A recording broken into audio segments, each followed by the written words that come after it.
नमस्कार। RS. Maithili channel में अपने स्वागत है।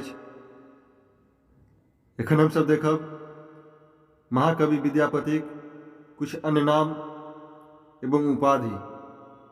महाकवि विद्यापति के अनेक समालोचक सब द्वारा हुनक अनेक नाम एवं उपाधि सब देल गेल छनि जे यूजीसी नेट परीक्षा में सेहो हुनक अन्य नाम एवं उपाधि सब प्रश्न पूछल जाइत अछि।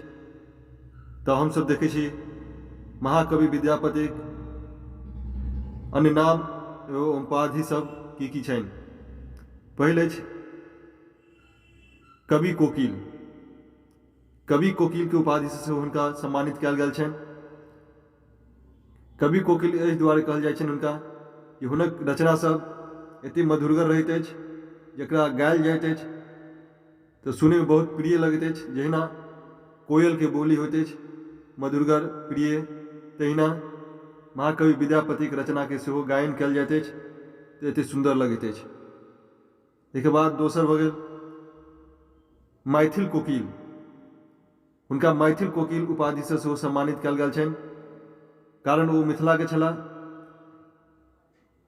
आ एहन सुंदर रचना करै छलाह तेँ हुनका कवि कोकिल के संग संग मैथिल कोकिल सेहो कहल जाइ छनि। फिर आगाँ अभिनव जयदेव। हुनक एकटा और नाम छनि अभिनव जयदेव। ओ अपन कतेको रचना में अभिनव जयदेव के उपाधि से ओ रचना कयने छथि। एहिके बाद भऽ गेल कवि कंठार। कवि कंठारक उपाधि से सेहो हुनका सम्मानित कयल गेल छनि, कारण ओ कवि सभक लेल एते प्रिय छथि जो कवि सब हुनका अपन कंठक हार बुझै छनि, अपन कंठक माला बुझै छथि, तेँ हुनका कवि कंठारक उपाधि से सेहो सम्मानित कयल गेल अछि। आगाँ भऽ जायत कवि शेखर। कवि शेखर उपाधि से सेहो हुनका सम्मानित कयल गेल अछि।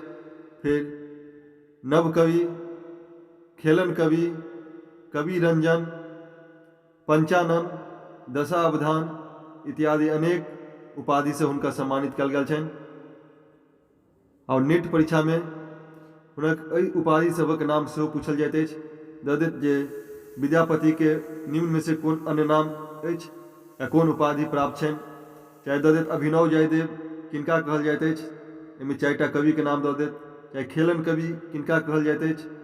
एहि तरह यूजीसी नेट परीक्षा में बहुविकल्पीय प्रश्न में प्रश्न रहि सकैत अछि, तेँ बहुत महत्वपूर्ण अछि विद्यापतिक अन्य नाम एवं उपाधि सभक सेहो याद राखी।